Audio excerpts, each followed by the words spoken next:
Harrison Trudy Lynn, the Conservative Party candidate, 13,748. This really was an astonishing result. Victory for the Tories in a seat which has been Labour territory since it was created. What has happened here tonight is a truly historic event. You'd have to go back more than a century to find an example of a governing party taking a seat from the opposition party in an election like this. The Conservatives are jubilant. Their new MP increased the party's share of the vote by more than 8%. The Tories have seized on the result as a resounding endorsement of Theresa May's leadership and policies, and an outright rejection of Labour under Jeremy Corbyn. For them to lose a seat to the governing party, this has never happened before. And that is a show of the way in which the Labour Party is just out of contact with what people are thinking. The defeated Labour candidate Gillian Troughton left without saying a word. The result has piled on the anguish for Labour MPs, who fear they're heading for defeat at the general election.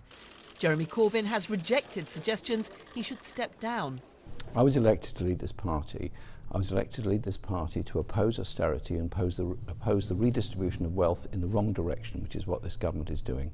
We'll continue our campaigning work on the NHS, on social care, on housing. And there was some comfort for Labour in Stoke Central, where campaigners saw off the threat from UKIP to hold on to the seat. The party's new MP said it was a victory for the whole Labour movement. To those of you who came to Stoke-on-Trent to sow hatred and division and to turn us away from our friends and neighbours, I have one very simple message. You have failed. UKIP leader Paul Nuttall's bid for Parliament failed, despite overwhelming support for Brexit locally, after a campaign dogged by controversy, and left him facing questions about the future of his party and his leadership. This seat was, number 72 on our hit list. There's a lot more which will happen, a lot more to come from us. We're not going anywhere. I'm not going anywhere. So therefore, we move on and our time will come. The result has also cast doubt on UKIP's strategy of targeting traditional Labour seats.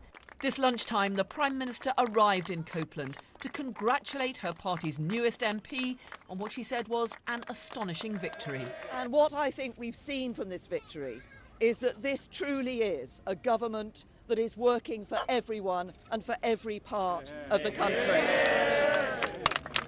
And that's the message that we bring here to Copeland and that we will take across the country. But Theresa May knows that future success will depend not just on her domestic policies, but on her handling of Britain's departure from the EU. Carol Walker, BBC News.